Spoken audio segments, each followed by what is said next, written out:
Λοιπόν, είμαστε έτοιμοι να ξεκινήσουμε με την πρώτη συνεδρία και παρακαλώ ο κύριος Κωστής να ξεκινήσει την παρουσίασή του. I hope everyone can see my slides. Is that okay? Can you see the slides? Yes, we can see it. Thank you. So, hello everyone. My name is Pantelis Kostis. I am an adjunct lecturer in the Department of Economics of the National Kapodistrian University of Athens. And I'm going to present you a paper we have prepared with my co-author, Kyriaki Kafka. She's both an adjunct lecturer in the same department. The title of the paper is Economic Success in Eurozone. And we're trying to investigate the widening imbalances that occurred during the recent financial crisis of 2010. So the scope of the paper is to highlight whether the crisis amplified the imbalances in the Eurozone or whether the management of the crisis reduced those imbalances. In order to do so, an index of economic success is constructed for the Eurozone countries for two main sub-periods before and after the recent global financial crisis. But the same index is also calculated for the whole period under analysis, which is from 2000 and up to 2013.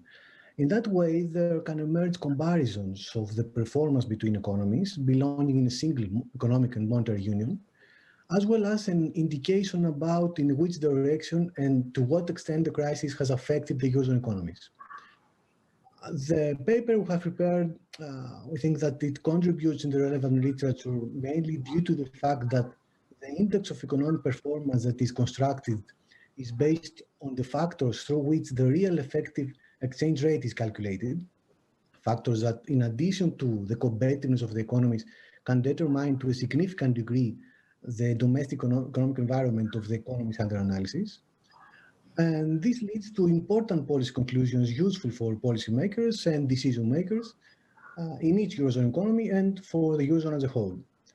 Moreover, the analysis takes position on the extent to which the crisis management has led to a reduction in the imbalances in Eurozone, and thus to the extent to which the crisis has been a slowing down or an accelerating factor in the European integration process. Regarding the theoretical background, the most common measure that is used to measure the economic performance of the economies is economic growth, as measured by national income and gross domestic product. However, there is an almost universal agreement that gross domestic product alone is an imperfect measure for growth and prosperity. Gross domestic product does not take into account the distribution of wealth or the flow of international revenue, or issues such as the production of services by households, or the environmental destruction or other determinants of prosperity, such as the quality of social relations or economic security and personal security, health, life satisfaction, and many other issues. So in order to address the weaknesses of gross domestic product, indicators are proposed which cover to some extent the weaknesses of gross domestic product. For instance, as Krugman denotes on 1990, success in maximizing resource allocation is measured by productivity. Or, in addition, many times, variables that are more or less closely related to the concept of economic performance, such as life expectancy, child mortality, crime level, education level, the number of items produced, are used as a measure for economic performance of the economy. When discussing other indicators of economic performance, the issue of competitiveness is often neglected, and competitiveness is one of the most fundamental issues, especially when considering cases of countries belonging to an economic and monetary union, such as Eurozone. In addition, the concept of competitiveness is a central issue in the context of an open and integrated world economy, and is a determining factor in the level of prosperity of the economies, as Porter suggests in 2005. Economic success is closely linked to the level of competitiveness, because the level of competitiveness is often linked to economic growth and the standard of living of an economy, or the well-being of the societies, or the welfare of the states, as Alessina and Perotti stated in 1997, or is closely related with productivity and investments, and exports and international trade realized by the economies. So, based on the factors that are used in the calculation of the ratio of the real effective exchange rate, and the real effective exchange rate adjusted for the unit labor costs, you can see the formula through which the real effective exchange rates can be calculated according to Dervas in 2012 paper. We consider successful those economies which increase their production, which improve their productivity, which keep the members of a society in employment, as well as economies that reduce hourly wages and working time instead of laying off people. That is, when the ratio of employment to the product of average labor compensation and working time is high. And successful also are considered in our paper those economies that increase their export market share, that is, increase exports relative to the weighted average of the imports of the trading partners of each economy. We conclude on those 5 factors, and let me say you some things about why we're doing so. Productivity is a central concept, but due to the opposite social effect, when productivity increases due to massive layoffs of working population, production and employment are counted as separate sub-indices for the total index of economic performance that we construct. Furthermore, unit labor costs may be reduced by wage cuts, but hourly wages do not have to fall if employment is rising. And this is why wages are not used as a direct indicator, but wage developments combined with employment and working time. And in addition, reducing working time has far less negative impact on society than layoffs of working population.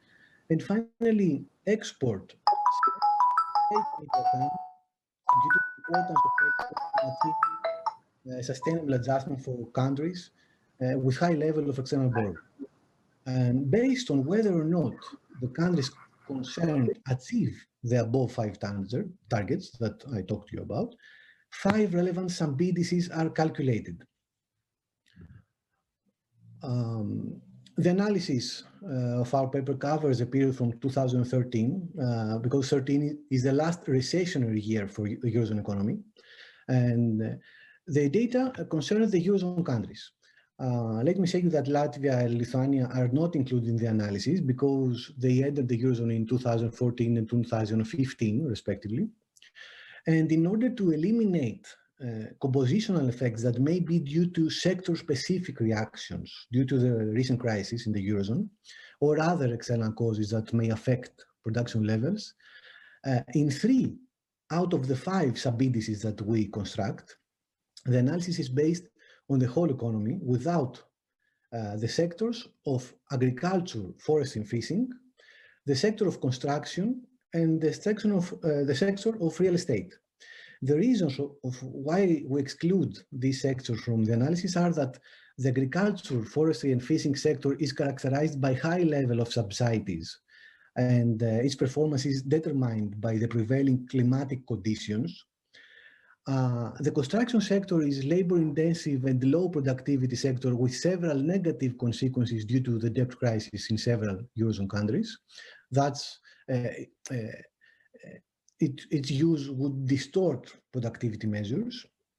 And the real estate sector has also been hit hard in many Eurozone economies, so it is not an appropriate sector for measuring the factors that determine competitiveness.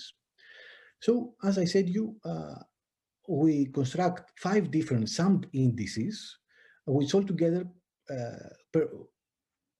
are the total performance index for each economy used in the analysis. The first sub-index is the increased production sub-index, which is derived as the annual gross value added at constant prices. The second sub-index is the improved productivity sub-index, which is calculated as a ratio of gross value added at current prices to total working hours using the formula you can see in this slide, where WI is the weighting for each sector of economic activity for each economy, and I denotes each economy. And this is done because we want to exclude the three sectors I told you about before. The key people employed sub-index is calculated using annual data of employment. The reduce hourly labor compensation and cut working time instead of laying off people sub-index is a ratio of employment to the product of the average wage and working time, where W is, as in the previous case, the weighting of each sector of economic activity for each economy, because we want again to exclude the three sectors. And the higher the ratio, the better for the economy, the better is the performance of the economy. And finally, the fifth sub-index is the increased export market share sub-index.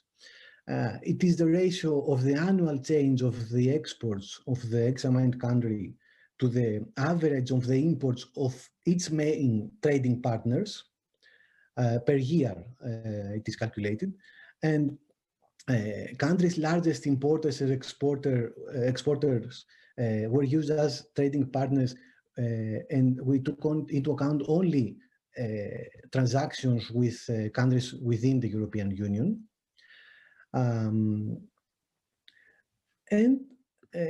After calculating those five sub-indices, we calculate a total performance index, an index of economic performance, and we do so 3 times, one for each one of the 3 periods under analysis. So for the calculation of the index of economic success of the Eurozone countries, the annual results of the indicators for each country and for the Eurozone as a whole are recorded. Then for each country and the Eurozone as a whole, we calculate the stability and the growth of each indicator. And when I say stability, I mean it is calculated based on the percentage of the maximum decrease of an indicator in relation to the first observation of each subperiod. So a smaller decrease is desirable because it reveals exactly what is being investigated, stability. And growth is a change in the index during the study period. So higher growth is desirable. After calculating the 5 sub-indices for their stability and growth, in the 3 time periods, the total period, the 2 sub-periods before and after the financial crisis, their final values are averaged over their stability and growth. And in addition, due to much noise on the data derived, we apply a Hodrick-Prescott filter with a smoothing value of lambda of 1, which is considered particularly low in order to eliminate this noise and to normalize the trend of the variables used. And finally, the values of the 5 indicators are converted on a scale from 0 to 100, with 0 referring to the lowest possible score and 100 to the best possible score among the countries concerned. And finally, the overall score, which is the index of economic success, appears as the average of the 5 indicators for each country. And let me now show you the results. First of all, you can see the results for the first sub-period from 2002 up to 2007, which is the period of prosperity for European economies. You can see the score each country received in all 5 sub-indices and in the total index of economic performance. A score of 0 refers to the lowest possible score, and a score of 100 to the best possible score among the countries concerned. The countries are ranked based on their overall score, from the country with a higher score to the country with a lower score. As you can see, the score each country receives in each sub-index as well as in total. So, and this is done not only for this time period, but also for the next period, the years that were most recessionary during the recent global financial crisis for the Eurozone. And we also done those calculations for the total period under analysis. But let me show you a figure which presents in a simpler way the results, which is a figure that shows the change in the score of the economies between the two sub-periods, in order to make it clear which countries were most affected by the outbreak of the recent global financial crisis. The numbers inside the columns represent the change in the ranking for each economy between the first and the second sub-period. It is clear that there are economies in which the score has deteriorated from the first sub-period to the second one, as well as other economies in which the score has improved. And more specifically, the countries in which the success index decreases are Greece, which in fact loses 9 places in the ranking of the 17 countries. From the 8th place in the first sub-period, it occupies the 17th place in the second sub-period. Ireland also loses 9 places in the ranking, Spain also losing 7 places in the ranking, and Estonia and Finland. So there are some countries that their performance was much deteriorated after the financial crisis. On the other side, there are some economies that improve their score from the first to the second period under analysis. These are Malta, Germany, Austria, Belgium, France, and others. In addition, we can see that Eurozone as a whole has improved its score between the first and the second sub-period by 13 points. So the analysis of the results conclude that that there was a widening of imbalances in the Eurozone after the outbreak of the financial crisis, highlighting the reasons why some economies have been hit more or less by the recent global financial crisis. According to the index we have calculated, the most vulnerable economies in the Eurozone appear to be Portugal, Italy, Spain, and Greece, countries in which the effects of the recent global financial crisis are particularly pronounced as they face significant macroeconomic challenges. Most of them have lost their competitiveness in relation to the period before the outbreak of the financial crisis, a period in which excessive optimism prevailed in all economies. In contrast, countries such as Malta, Germany, Austria, and Belgium do not seem to have experienced any particular problems since the onset of the crisis, and then as they improve their performance while recording the highest performance for the overall analysis period. It therefore seems that due to the emergence of the recent global financial crisis and the management that has been done to deal with it, the imbalances in the Eurozone have not decreased, and the economies in the Eurozone have diverged more from each other. Thus, in terms of convergence or divergence, the crisis has been a slowing factor that has significantly delayed the process of European integration. However, for the Eurozone as a whole, there is an improvement in its score from the first to the second period of analysis, something that shows that overall the crisis management could be considered as successful in the Eurozone in terms of competitiveness. This was my presentation. Many thanks for listening to that.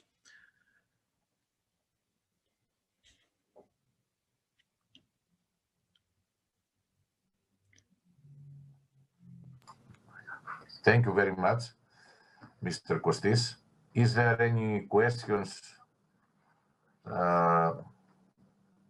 about his presentation?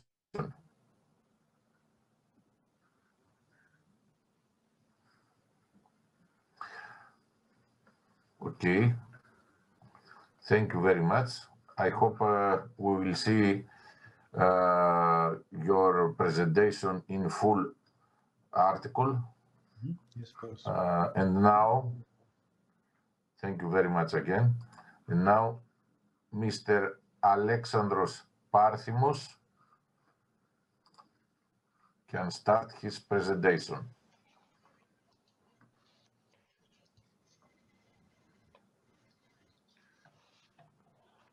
Thank you all for attending today. Is my PowerPoint shown on the screen? Not yet.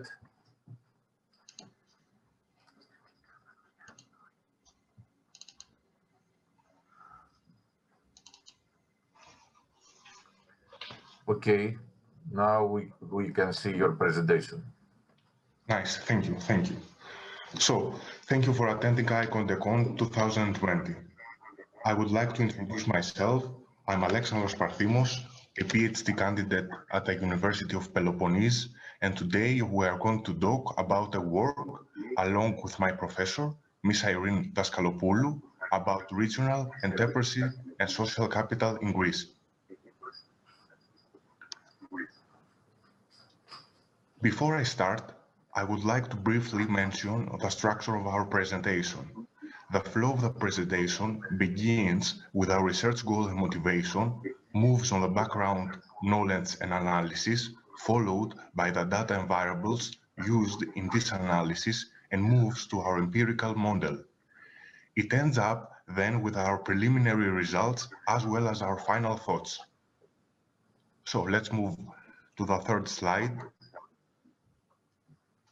Firstly, let's take a look at our motives that led us to this study. Our purpose is to identify the pattern of entrepreneurship in Greece by proposing a meso-level socio-cultural framework to the analysis of entrepreneurship determinants in Greece. Our main hypothesis is that different entrepreneurial models might be identified given the different stock of social capital levels that the entrepreneurs might mobilize. In this study, social capital is reflected by social trust, norms and values, and associational activity.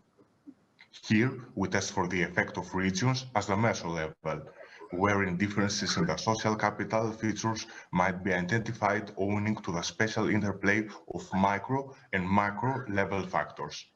Then, at the individual level, referring as the microdata, we propose a range of entrepreneurial motives, so-called the patterns of entrepreneurship, including keen, innovative, and social cultural entrepreneurship. Let's move forward with the initial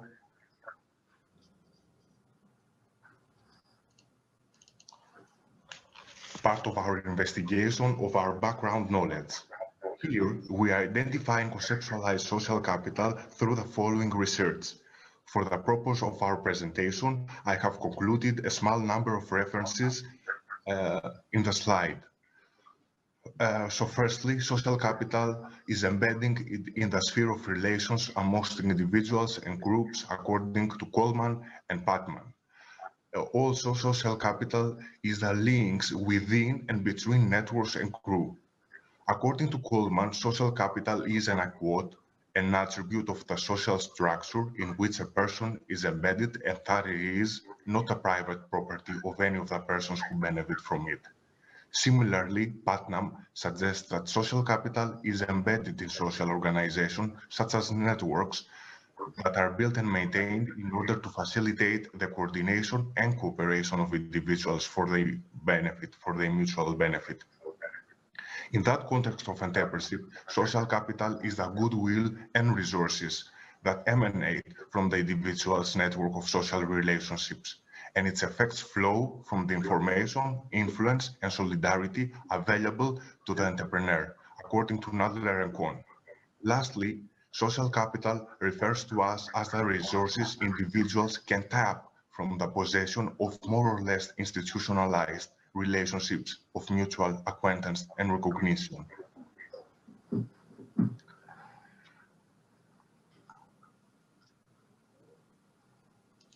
Moving forward with our basic model, our benchmark model is involving the testing for the effects of individual level, the social, demographic, and economic characteristics, and family level characteristics concerning socioeconomic status, family business, and intergenerational mobility.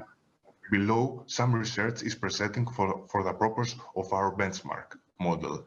We have drawn some research from the following academic research.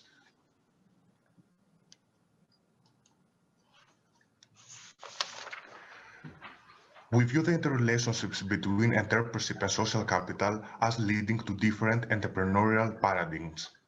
Our first paradigm includes the innovative entrepreneur model, which involves the analysis of norms and values that are conducive to productive entrepreneurship, so-called subetarian entrepreneurs. This paradigm analyzes entrepreneurship as a decision that is much embedded in a function of a person's norms and values. Our second paradigm includes the socio-cultural entrepreneur model, which involves the analysis of the effect that social capital and institutional quality exert upon the probability that an individual chooses to become an entrepreneur. Social capital can be traced through trust, norms, and associations. Here, we assume that the entrepreneurial opportunities and their qualitative outcome are a function of the quality of formal and informal institutions, the institutional environment of a region or of an economy. Our last paradigm and the third one is our regional differentiation model, which involves the analysis of the spatial distribution of entrepreneurship and that the aforementioned parameters can be shaped in a variety of forms depending on the micro and macro intersection interplay. In the following slide, I'm going to present you our data and variables used for this work.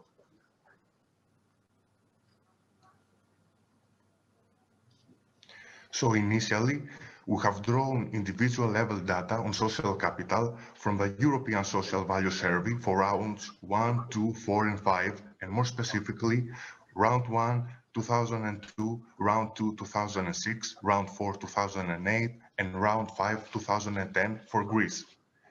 Due to the availability of NUTS2 level data only for the rounds 1, 2, and 4, our special analysis model refers to a 3-round combined dataset. Our dependent variable is entrepreneurship, which is proxied by self-employed. We have, though, excluded self-employment in agriculture. Now, our 5 set of explanatory variables can be shown as follows. First, we have socioeconomic and demographic control variables, including age, education, gender, marital status, children, household income, and time. We have key entrepreneurship variables, such as socioeconomic status, if father is self-employed, etc.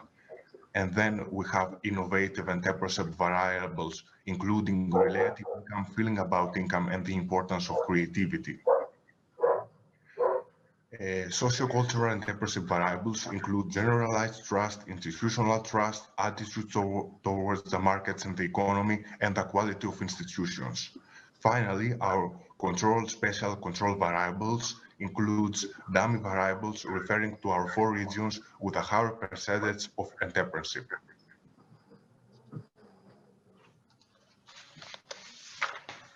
In this slide, we view the construction of our empirical model.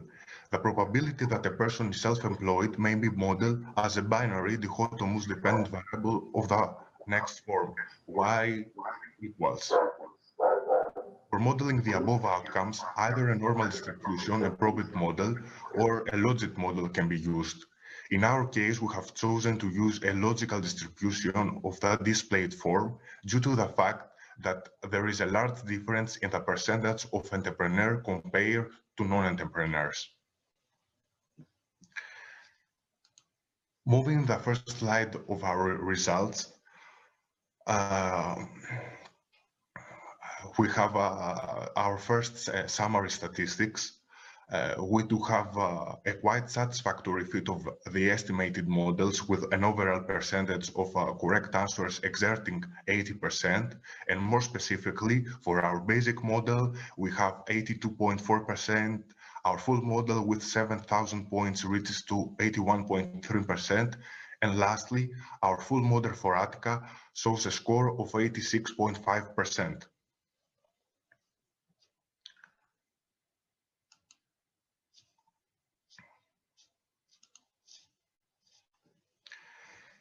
Moving on the results session, important determinants of the probability that a person becomes an entrepreneur are socioeconomic as stated here, and demographic factors and family and temperament. We notice positive effects that are exerted by gender, children, husband, household income, and if father is self-employed. Time and age seem to exert a negative effect. When we take regions into account, results indicate a structural break for the case of Attica region. We observe the results for Attica are similar with those of the full model for the country as a whole, with the exception of education and household size. Education exerts a positive effect, while household size exerts a negative effect.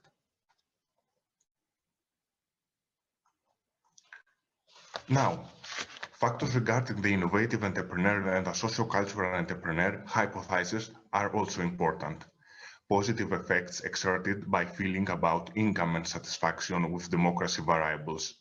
We have negative effects are exerted by relative income, trust in the legal system, the satisfaction with the present state of the economy, and the social trust.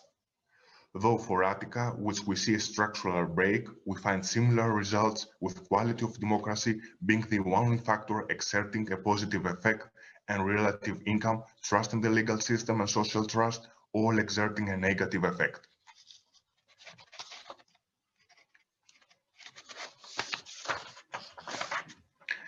Next, in terms of the impact exercised by our variables, we see that if father is self-employed, the household income, the marital status, children, gender, quality of democracy, and feeling about income have the higher positive impact on the probability of one being self-employed.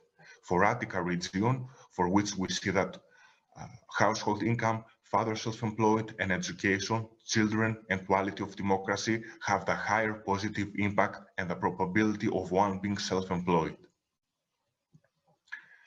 Moving to our last part of our results sessions, the results of the empirical analysis indicate that the entrepreneurial motives in Greece are mostly family embedded, while innovation and the socio-cultural environment are largely negatively appreciated by the entrepreneurs.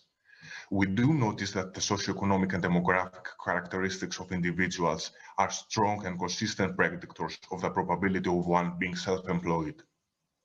When we take regions into account, we do observe a structural break for our model, and the various tests have shown an important and consistent differentiation of the Attica region in contrast to the rest of our country. Finally, our results of this study verify our main hypothesis, that is, that meso-level and spatial-level differentiation of entrepreneurial activity in the country. The study's main finding suggests that entrepreneurship as a specially structured phenomenon is much dependent upon social capital, the latter being a multi-phase construct that encompasses the effects of human relations, values and norms, as well as formal and informal associations. Also, various model specifications suggest a persistent difference of Attica versus the rest of the Greek regions. The study's results are important in terms of designing entrepreneurship enhancing sets of policy initiatives at a regional level. For further research, we could focus on analyzing the potential effect of other social capital determinants, such as civic participation, activists, and other forms of engagement in the public sphere and groups, and B, the macro characteristics of the regions. I would like to thank you all, and I would like to thank the University of Peloponnese for hosting and creating for the fourth time this conference. Thank you all.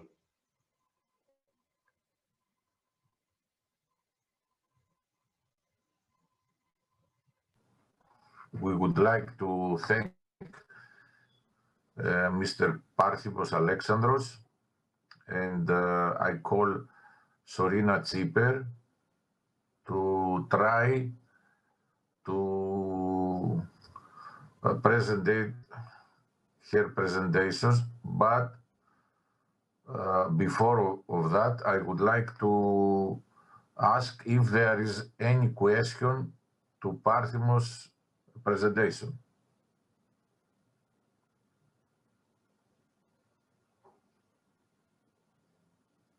Thank you very much, Mr. Parthymos. And now I call again Sorina Chiper, if she could be possible to communicate with us and present her presentation, her abstract.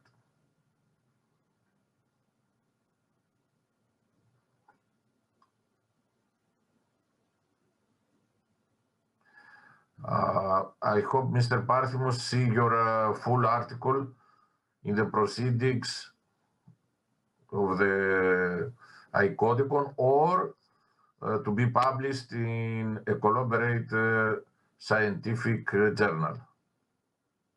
Okay. Well, if Sorina Chiper can't connect with us, we are going to take a break, and we are going to continue the presentations in 3:30. Okay.